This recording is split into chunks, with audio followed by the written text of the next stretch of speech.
All right. So we have not introduced Sarah for a reason because she's going to be our speaker today. We're really excited about her being on. Sarah and I connected through, gosh, I can't even remember now, Sarah, how we connected. Oh, The at the chamber. chamber, at the Georgetown Chamber through the marketing and advertising circle. We met there, and it really worked out to be great. She is in fact, her and Larry have their own podcast. We get really excited about listening to them because I have not only a great interest in podcasting, but I do think that there are other opportunities for us to share our mission and increase our message to other people. And might be something that your organization is looking for. So we're going to go ahead and turn it over to Sarah with Favorite Daughter Media. Thank you, Ray.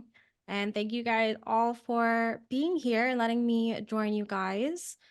I am so excited. Um, so I am with Favorite Daughter Media, and I am a branded podcast producer and marketing and branding specialist. So I work with businesses who want to spread their message in more creative ways.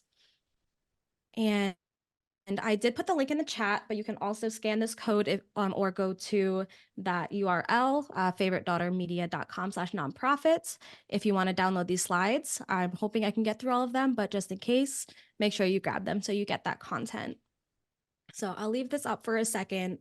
And while I do, if anyone wants to come off mute for a second and just say if you guys actually listen to any podcasts, is anyone here like a big podcast fan? I see a couple hands. Okay. My favorite murderer. That's a good one. That's a good one. One of the first ones that got me into podcasting. I'm not gonna lie. All of the true crime ones are always great. Well, I love a good self-help or I love the daily. And there's like 7 minutes of something that I get my teenager to listen to. It's kind of uplifting little nuggets. Awesome. Well, go ahead. I would say I listen to a lot of music related podcasts. Like Okay. one of my favorites is Cocaine and Rhinestones about the country music industry way back when. And then I'm a big fan of Eddie Trunk too, because I like heavy metal. So no one has yet said Branded, the comprehensive guide to creative branding, which is hosted by Sara Lohse and Larry Roberts. So if you guys need a new podcast, highly recommend. The hosts are great. So I wanted to start with a couple stats about the podcasting world, just because it is something that's not widely understood. It is my favorite medium for marketing. And I'm just going to touch on these really quick. I know I don't have a whole lot of time. I want to make sure I get to as much content, but there are almost 500 million people across the globe that listen to podcasts. And that number is expected to be over 500 million by the end of this year. 1 in 3 Americans listen to podcasts regularly. And the biggest reason I have these stats up is because of the trust factor. So 64% of people have more trust in podcast hosts than other like online influencers. So people who are on social media or blogs or all of these other outlets, podcast hosts actually have the highest amount of trust. And that's a really important stat when you're talking about marketing or spreading a message, because you want someone to trust you and trust your judgment and trust that what you're recommending to them is something that's actually good for them. Over half of marketers are already incorporating podcasts into their marketing plans. And 69% of listeners have found new brands through podcasts, and 41% have a household income of 75,000 or more. So these are people generally that have some money to spend. So in the nonprofit world, that could be really good for fundraising and other aspects. So a few of you said that you listen to podcasts. In like one word, can a couple people tell me why? Quick information. Information. Okay. Anybody else? Learning. I like that it's spoon-fed. It's a little at a time. Okay. It's not like reading a whole book. I get a little bit at a time. It's usually progressive. Awesome.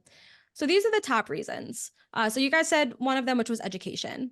But the top reasons that most people listen to podcasts are for community, connection, entertainment, education, and inspiration. And when we talk about podcasting for a marketing purpose, what we're trying to do is reverse engineer this. So we want to try to take a podcast and use it to find our audience and build that community, create those connections, entertain them, educate them, and hopefully inspire them to take action. And in this case, that is to engage with our nonprofit, to attend our events, take part in our fundraisers, whatever it is. So as a nonprofit, now I have 4 guesses on the next slide. So I might be wrong. I don't personally run a nonprofit, but can 2 people give me in 2 words what a goal would be for your nonprofit for the year?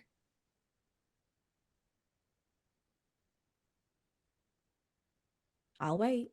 Brand Education. awareness, Brand awareness, Education, education, Increase. funding, of course. funding. Okay. So I think I did okay. Raising awareness, that was number 1. Creating connections, building communities, and inspiring action. So fundraising and all that comes under that inspiring action. So I'm going to go through these goals one at a time and talk about how we can do this through podcasting. So first, with raising awareness, there are, like I said, over 464 million people around the world listening to podcasts. And that's expected to hit about 505 million people this year. And the best part about this awareness and this reach is that with podcasts, most of it is actually organic. So you can reach that many people with something like a Super Bowl ad, but that's going to cost you a couple $1 million. With a podcast, a lot of this is purely organic. So you're not paying to reach your audience the way you would with traditional methods. So the way that podcasts really grow is through things like social media, word of mouth, SEO, which we're going to talk about, and all of these other ways that are really inexpensive, if not free. And creating connections. So as a community organization, you're all about that connection and having a connection with the people around you. But if I were to just sit here and just list off facts and statistics, I wouldn't really capture much attention. But if I were to tell you a story that's supported through interwoven information, that's going to capture attention a little bit more, because information is not compelling if it can't be applied. So stories are really the key to a successful podcast. And with podcasts, it's a really great way that you can deliver those stories. And those stories fuel those connections. So as people, we crave connections. And connections really do stem from shared experiences. So when you tell a story and someone else has been through something similar, they're going to feel a connection to you. And in the nonprofit sector, that could mean bringing on someone that you've served and having them share their story, or have them share how your organization impacted them or what they went through in their life that led them to this point. Types of stories like that are going to connect with the people that your nonprofit is aiming to help. And telling those stories on a podcast is just a really great way to get that message out. But even if you haven't experienced something, if you hear a story about it, your brain is tricked into thinking you've experienced it. So that's another way that podcasts are really great at fueling those connections, because as a storytelling medium, when you hear a story, there's this phenomenon called neural coupling. And I don't know if anyone's ever heard of it. I hadn't until I was researching it for my book. But neural coupling is when you hear someone tell a story and your brain starts firing neurons the same way as the brain of the person telling it. So like when you're watching a scary movie and it's the really dramatic scene and you start kind of like your heart's beating fast, you're breathing heavy, you're really scared, you know you're not in the movie. You know the person is not chasing you, and yet you feel like it is. That is because your brain is mirroring the brain of the person in the movie. So we're able to use stories to actually trick people into thinking they relate to us more than they do. And that can be really powerful, a little manipulative, but really powerful. And then audio as a medium is really great for connections because it goes past just the stories. When you're listening to a podcast and you're listening to these people having a conversation, but all you can do is hear them in your ears, you actually connect to them a lot more than even just watching a YouTube video. Because when you watch the video, you can see these two people are talking to each other. But with a podcast, you can't see that. So you actually can trick your brain into thinking you're in that conversation. And that is also a really powerful tool for creating those connections because you feel like you're part of it. So with building a community, nonprofits are meant to impact communities. And podcasts are a really great way that you can do that. Your audience already feels connected to you. So using a podcast is a way that you can bring that community together so they can connect with each other. And doing that, you can just using social media to engage with listeners, creating newsletters to send to your subscribers, bringing on guests from your community to tell their own stories. You can do things like virtual events, fundraisers, in-person events, whatever it is, you're bringing your community together. And a podcast is not only the way they're going to find you to join that community, but how you can communicate with them and send them to these other outlets to engage with them. So sending them to your social media, your newsletter, whatever it is. And a little tip with building a community, give them a name. This is something that for reasons I do not understand really works with making a community just really that much more excited to be part of something. And to kind of dig into that, has anyone heard of the Beehive, which is Beyonce's fans, and the Swifties? All of these celebrities that have basically a cult following, they created that cult following by giving their followers a name. And that gives them that sense of community. So you're not just, I'm a fan of Beyonce, it's, I am part of the Beehive. That is such a powerful statement for someone trying to find a place that they belong. So give your audience a name and it'll turn them into a community. And then inspire action. So this is really the main goal. Every episode of a podcast ends in a call to action or a CTA. You use the episode to share the stories, to form the connections, and then that CTA is going to tell them what to do. And the reason that I bring this up is because that CTA sticks on the end of the podcast. And this is the way that we use the podcast itself to tell stories, to make connections, not to be a marketing tool. Because you want to build trust and connections, you want to get people engaged and get people listening. And if all the episode is a big call to action, that's not engaging. That's an infomercial. And that's not what we're trying to do. But at the end, we tack that on. And that's how we use that podcast to grow the audience and grow our network, because we're telling people at the end, go follow us on social media, go join our newsletter. Whatever it is that we want them to do, we tell them at the end, and they're likely going to do it. Not every one of them, but having that at the end after they've already listened to your stories and built that trust with you, give them that call to action and watch it work. So stepping into 5 of the best practices that I have seen for kind of specifically for the nonprofit sector with podcasting. First is to define your objective. A podcast for your organization is not meant to actually be about your organization. And this is why I make this one first, because it's something that is very misunderstood. When I talk about branded podcasts, which is what I specialize in, people think that I mean that it's a podcast about a brand, and it's not. And it's not for a reason, because again, infomercial. So if I were to have a podcast about Jeep, because I work for Jeep, I wouldn't have a podcast about today's episode, we're covering steering wheels. And tomorrow we'll talk about tires. That is not interesting to 99.9% of people. There's always someone. But instead, we're talking about the mission and the values behind Jeep, what they truly value and what they want to inspire in their audience. And we're telling stories that relate to it. So we're talking about getting off the common roads. We're talking about adventures and doing things that are on the path less taken. And that's going to connect with the target audience of Jeep, because that's why people move towards that brand, is because they know that they can take these off-roading and they can have these adventures with Jeep. So that's kind of why we really have to set those objectives and think about what is the mission and what is the goal of the show. So a more relevant example, Feeding America has a podcast called Elevating Voices, Ending Hunger. But this is not all about Feeding America.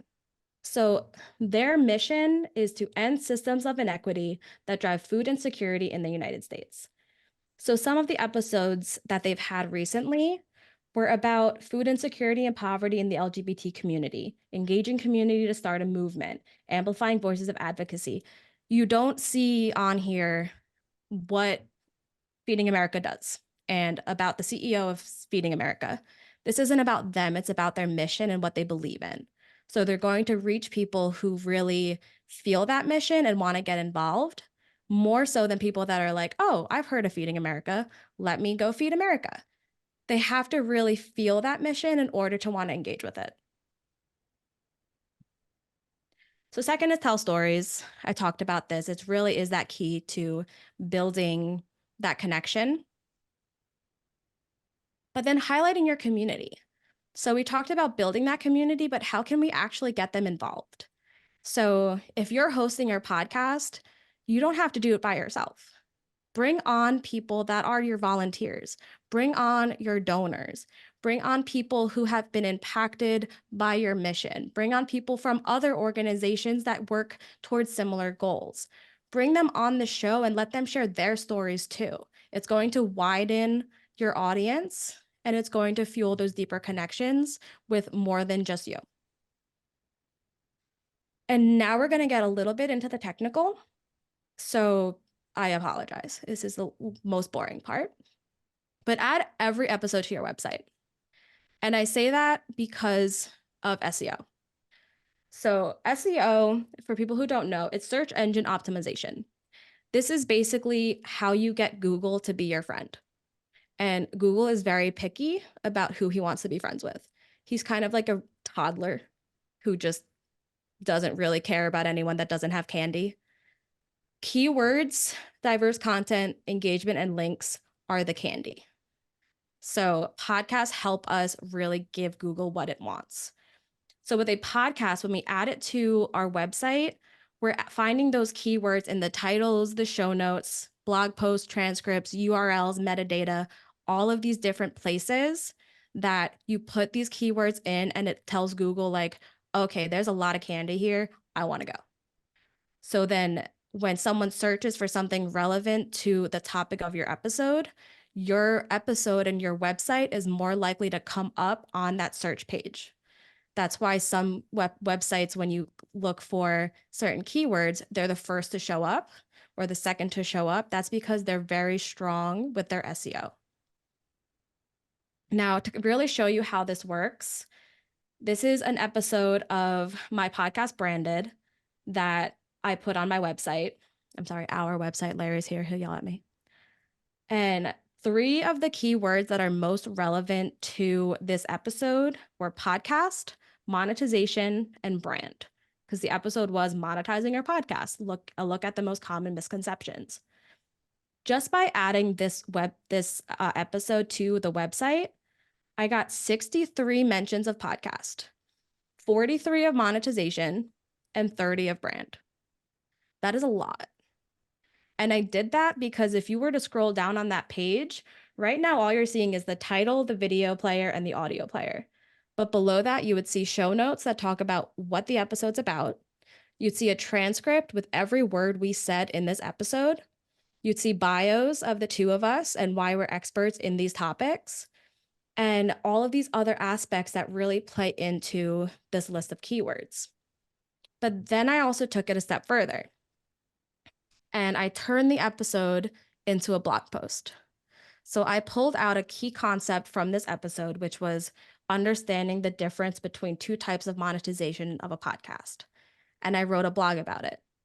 And then I also included an embedded podcast player, but you don't have to listen to the podcast in order to understand and read the blog. So just by adding this, I then get another 17 mentions of podcast and another 12 of monetization. So now my website is very heavily filled with keywords of podcast and monetization and brand. So when someone is looking for something about that, I'm more likely to show up because I made Google happy and gave him all the candy. And then diverse content. Google is, like I said, a toddler. So he is very easily bored.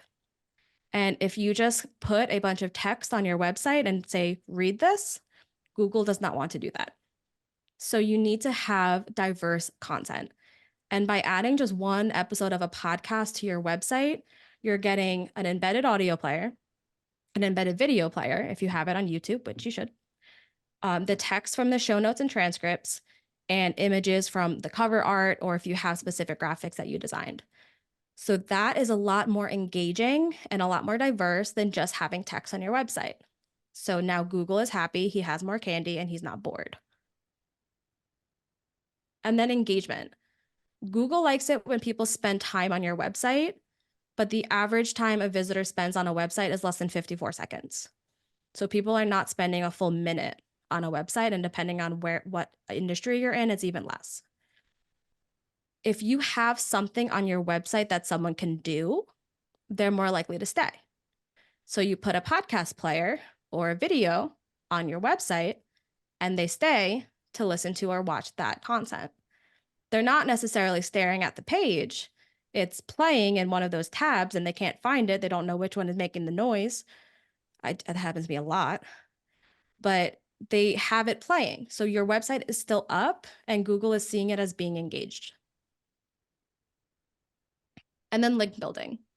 This is basically your way of telling Google that you're friends with the cool kids, because Google wants to be friends with the cool kids and wants an in to the cool table in the cafeteria. So with link building, if you're adding links to your website that send to other very good, high authority SEO, like search engine optimized websites, that makes Google happy because you're friends with a cool kid. And then if other high authority websites have a link to your site and it comes back to you, it's the same thing. So that's going to elevate your website.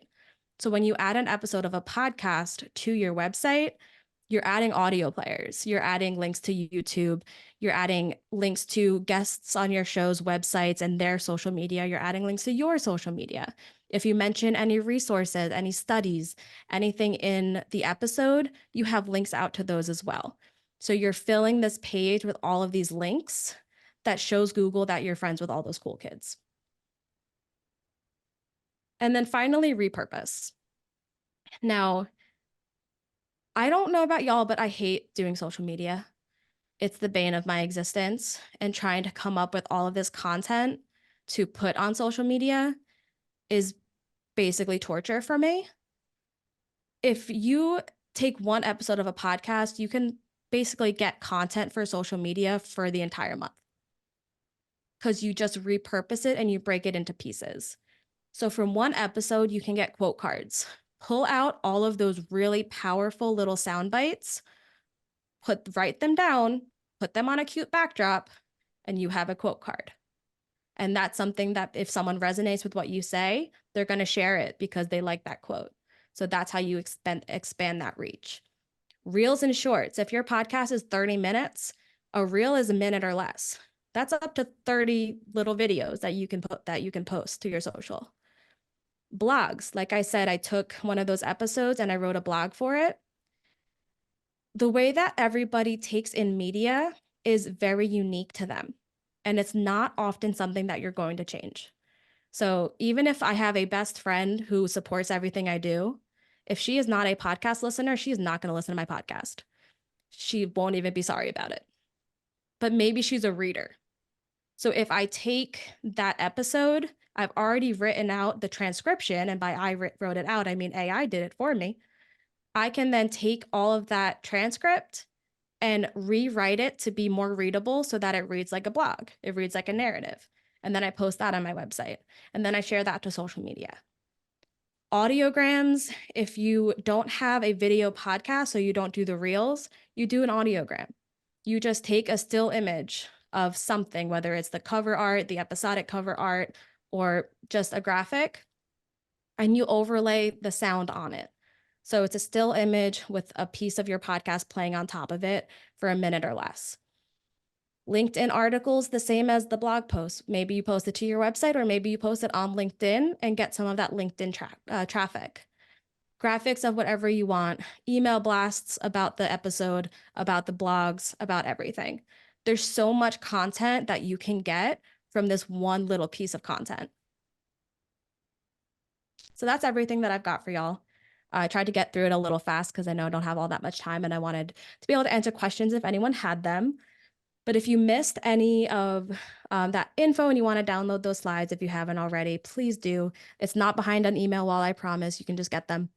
But I want to also mention one other thing, which is to do this, you don't have to right away invest in actually launching a show. You can be a guest on other podcasts. There are so many podcasts about so many topics. Whatever it is that you're passionate about, whatever it is that your mission is, find a podcast that talks about that topic and shares that mission, and just be a guest. It's a great way to practice having a podcast. It's a great way to get comfortable with speaking into a mic and telling your stories publicly. But it's also a great way to get all of these benefits. So a guest episode, I've guested on so many episodes. I have a whole playlist on Spotify. Every single one of those is added to my website the same way my show is. So I get all of that SEO. I get all of that social media content because I can still break a guest episode into reels. I can still make those quote graphics. Whatever it is that I talked about on that episode, I can turn into content the same way I would on my own show. So don't be afraid of this. It can be really easy. And it's just a way for you to spread your message, talk about what you're passionate about, and reach an audience that could really use your help. So that's all I've got. And thank you for listening. I'm bad at ending presentations. Yeah, thanks, Sarah, for all this information.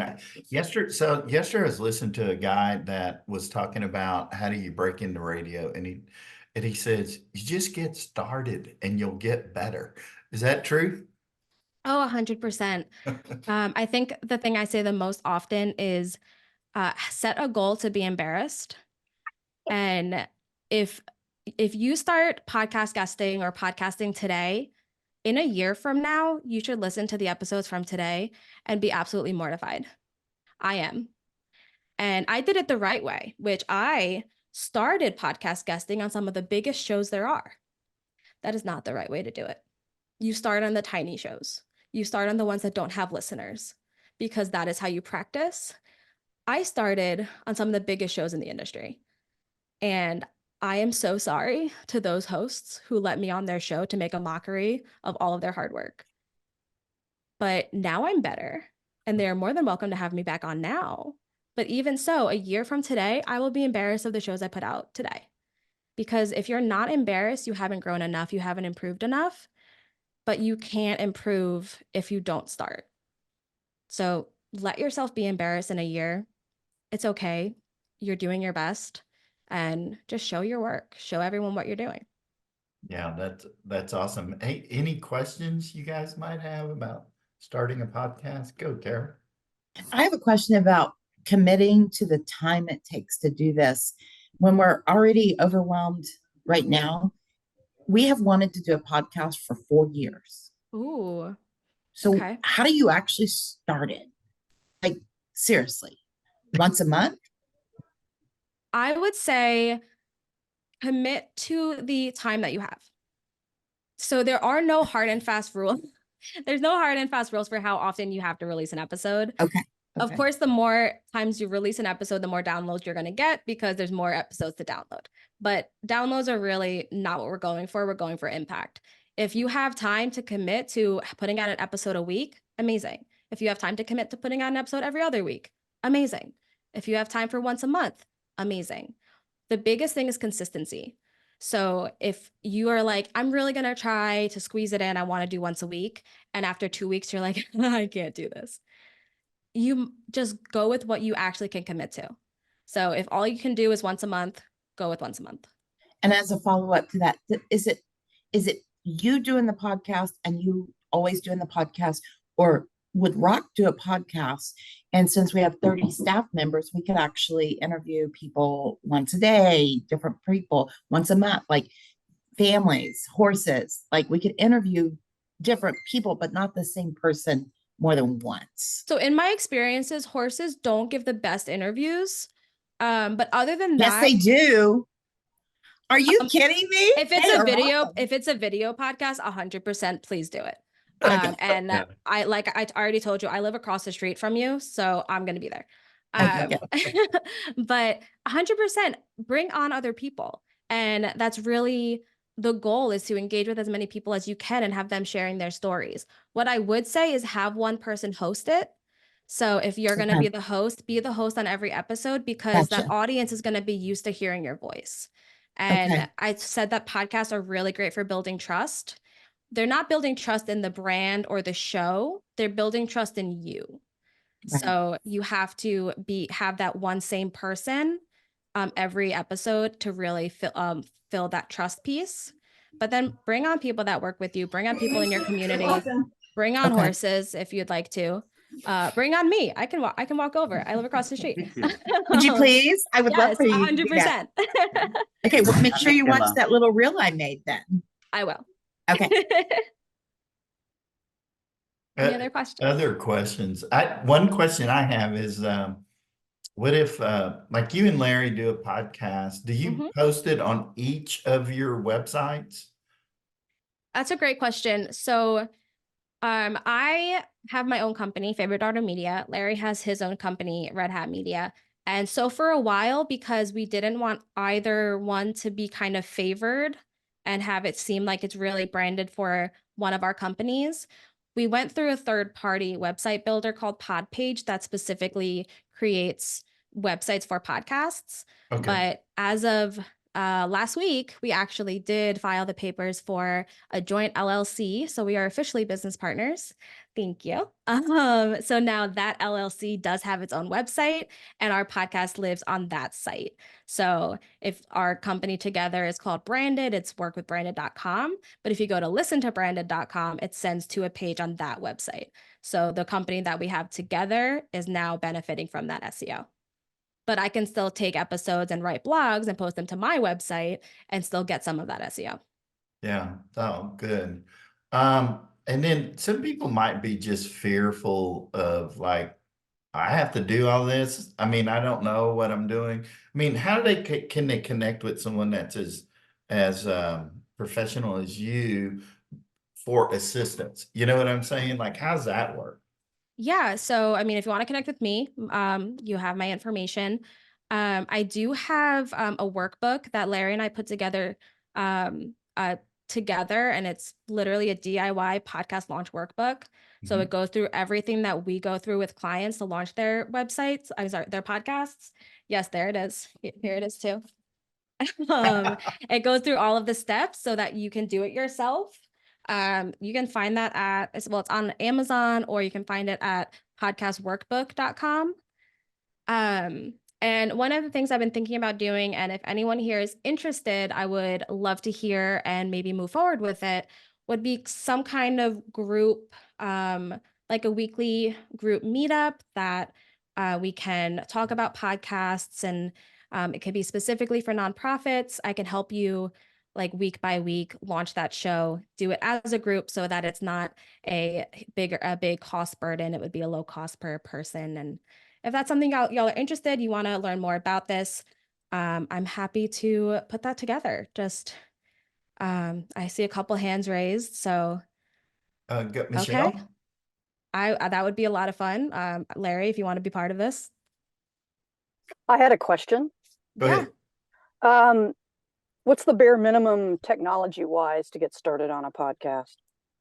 That's a great question. And it's really not that high. I would say start with a decent microphone. I know someone on here talks about ADHD. I have it, and I have a lot of those like ADHD fixation hobbies where I go all in and buy everything you could ever need to like start hand embroidery and clay jewelry making, and then I never use it again. Don't do that with a podcast. On my website, I have some links to some equipment that you can buy. A good microphone can start at like $75 to $100, and then get some headphones. A decent camera, if you have like a MacBook, like a newer one that has a good webcam, you can start with that. If not, get a little bit of a better camera if you want to go video. But I have a very fancy microphone that I only have because Larry got it for me for Christmas. He has a studio that he spent way too much money on. You don't have to do that. We do this for a living. If you're just starting, start small, see if you like it. And you can do that with $200. Yeah, I kind of picture Kara walking around with a boom mic and Yeah, you don't need that. You don't need this. You don't need the arm. I just Yeah. got tired of knocking it over. That a Hey, lot. Bobby, you have a Throw a question. cell phone. Yeah, Sarah, I think you answered my question already though, but I was going to ask if you and Larry do your own video and audio editing. Yes. Okay. And by we, I mean Larry. Yeah, no, I understand that because I mean, to me, that is the most time consuming aspect of podcast creation. It is. Yeah, and it's a very It's big the learning worst curve. part. I have a degree in that, and it's still difficult to do. Oh, So, but yeah, and my next question is, you mentioned the audio embeds. Are you referring to links to, say, like Stitcher or iHeart or something like that, where people can find the podcasts? yes and no. You definitely want to link out to the different players that you're on, but by the audio embeds, I usually am referring to embedding the player directly from your host. So Okay. whatever you're hosting your podcast on, and that's going to be probably a website y'all haven't heard of because you don't have to, but it's like Captivate or Blueberry or Libsyn. That is where you actually upload your show and then it sends it to the players. You can embed the full player on your site.